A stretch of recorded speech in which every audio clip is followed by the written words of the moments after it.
as we look at our feed safety program, it's one of the research strengths of the university, and certainly it's something that we've been able to combine the expertise of our applied swine nutrition team, our feed science faculty, who you've heard from, and our faculty in diagnostic medicine pathobiology. And so it's not only people, but it's also facilities. We're fortunate here to have some of the best facilities in the world with our current feed mill, as well as doing most of this research in the Biosecurity Research Institute. So we're the only facility in the world outside, or in the US outside of Plum Island, to do work with African swine fever virus, and a lot of our other research that you'll see here today. Before I get started, as we talk about some of these pathogens, I want to remind people feed is not the most likely source of virus entry into a farm, but it's an important one. And we learned that with porcine epidemic diarrhea virus, where feed served as one of the most significant sources of virus entry into farms, particularly our very high health farms, and certainly its subsequent transmission throughout the industry. We still have not completely resolved and identified how to best control that through the feed supply chain, but we have bigger and broader threats looming, as you're well aware, with foot and mouth disease, classical swine fever virus, and African swine fever virus circulating amongst some of our largest trade partners, where we get a significant amount of ingredients. And so because of that, we've really been working on the foreign animal disease component of this in the past year, leading us to have lots of conversations with those of you within the state, but also more broadly across the US and across the globe. And this has significant repercussions not only for feed mills and swine producers, but also our regulatory partners. And so we've been having some dialogue on planning, and what do we do if or when some of these foreign animal diseases enter, and what is going to occur both within the state but also within the country as we think about pig movement and feed movement moving forward. Whenever we think about feed biosecurity, our goal is to create hurdles, because we know that there's a risk of feed pathogen entry through the feed supply chain. Megan's going to be describing that more fully, but our goal is to help you prevent that from getting in front of your pigs. And so we can create these hurdles through feed biosecurity, first and foremost, trying to exclude those high-risk ingredients, extending some of the biosecurity practices that you do on your farm to the feed mill to prevent transmission from people and vehicles, and then finally looking at some active mitigation, hoping that along the way these hurdles will trip up pathogen movement from the ingredient into the US swine herd.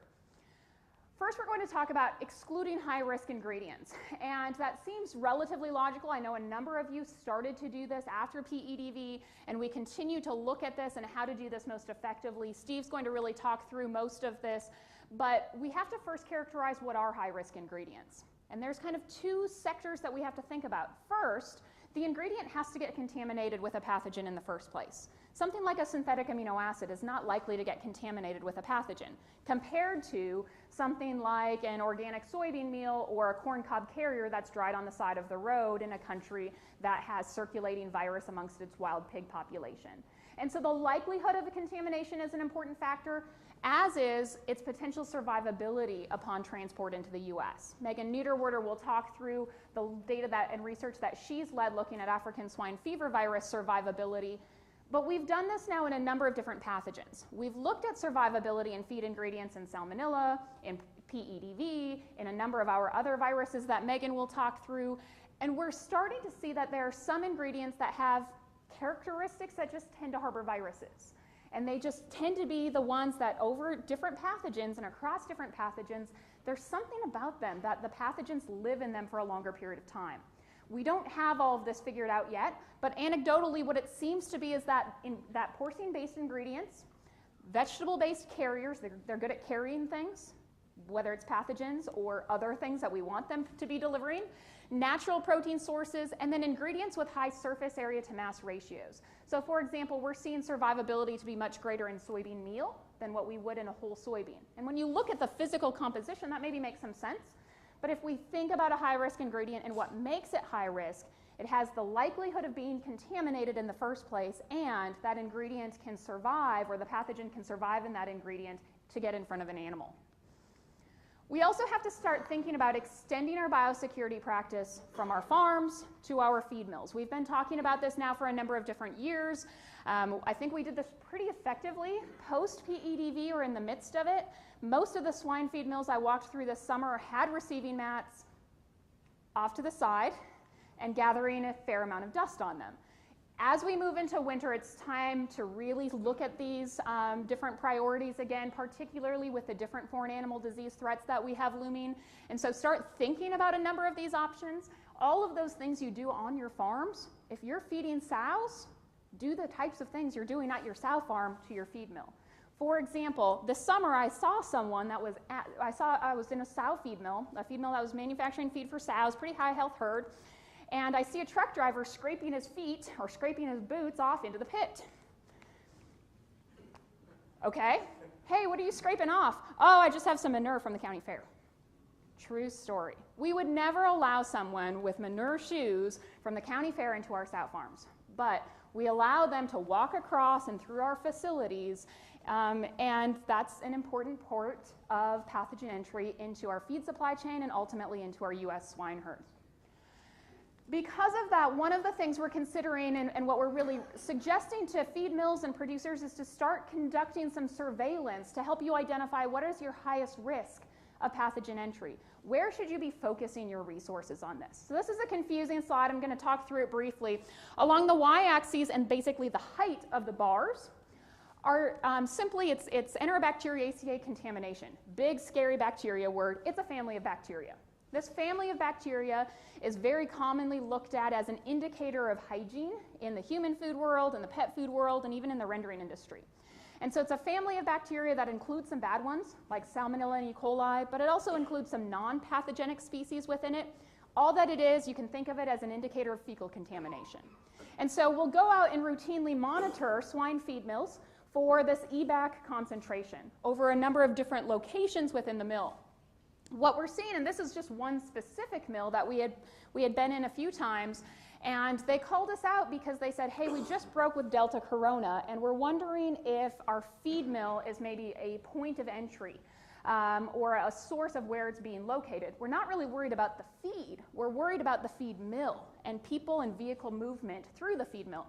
And so we sent Savannah, my graduate student, out. She pulled samples and went and analyzed, the same locations that we had pulled previously, and we could have predicted their biosecurity risk. So all the orange bars are Delta Corona positive. And so wherever we had previously told them, hey, you've got some risk here in your pit grading, your floor dust, and both receiving in your warehouse and your worker shoes, those were also the areas that were most positive with the highest concentration of Delta coronavirus. Likewise, the same feed mill, it's not a Kansas mill, but the same swine feed mill had a simultaneous break with Seneca virus.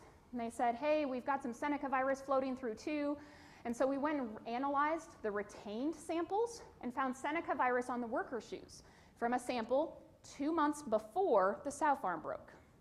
And so these are the types of things that we can start looking at if the feed, or at least the feed mill and the delivery mechanism and that movement is significantly impacting our pathogen or herd health as we think about it from a feed delivery method, not necessarily the feed or ingredients itself. The last hurdle that I want us to be thinking about is then active mitigation. And we know that there's a lot of you are utilizing quarantine time as a way of helping reduce your probability of African swine fever virus transmission into your sow herds or into your swine herds. And we think that that's an important concept. We also want to caution that the data that Megan will talk through is pretty limited right now. Viral decay, particularly something like African swine fever virus decay, is time temperature dependent. The half-life calculations that are currently being utilized are based off of 2 samples in 5 grams of feed and for a 30-day storage time at 1 temperature. And so take the data for what it is. As we move into winter, our temperatures at 54 degrees Fahrenheit on average, we're going to be storing a lot of ingredients below 54 degrees.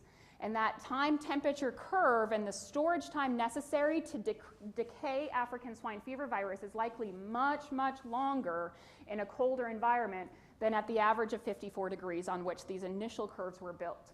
So we're looking at this, we're conducting additional research in this area, but we need to begin, in addition to looking at quarantine time, looking at other mitigants like medium chains, like some formaldehyde-based sources. We have to be careful with those. We have to use them according to appropriate labels. And so that's where we're coming into play and having conversations with both the manufacturers as well as the regulatory agencies to make sure that you have some options if we need to move into this direction. But big story, make sure that you're utilizing this as a last hurdle, not your only hurdle for pathogen safety. That this isn't the only thing you're doing, because based on the limited data we have, we want you to be looking at the first two hurdles as well. We've had a number of questions about some of these issues coming up in the past year, and so because of that, we've updated our website. The ksuswine.org website has a button on it that says Feed Safety Resources, and in that is a big portal of information, including a webinar with a lot of research updates that's recorded on there, some frequently asked questions about ASF in feed, questions to ask your feed supplier, as well as the biosecurity audit and methods for how you could be doing some of your feed mill surveillance. And so this is a great resource for you, hopefully. The best strategy to prevent pathogen entry through feed or ingredients: first and foremost, exclude high-risk ingredients from the facility. That's job number one. Then we have to begin to address transmission from people and vehicles, and so start looking at those biosecurity practices and consider some surveillance so that you understand what the weak points are in your biosecurity processes. And then finally, consider some proactive mitigation as a last hurdle, not one to replace the justification of continuing to use a high-risk ingredient.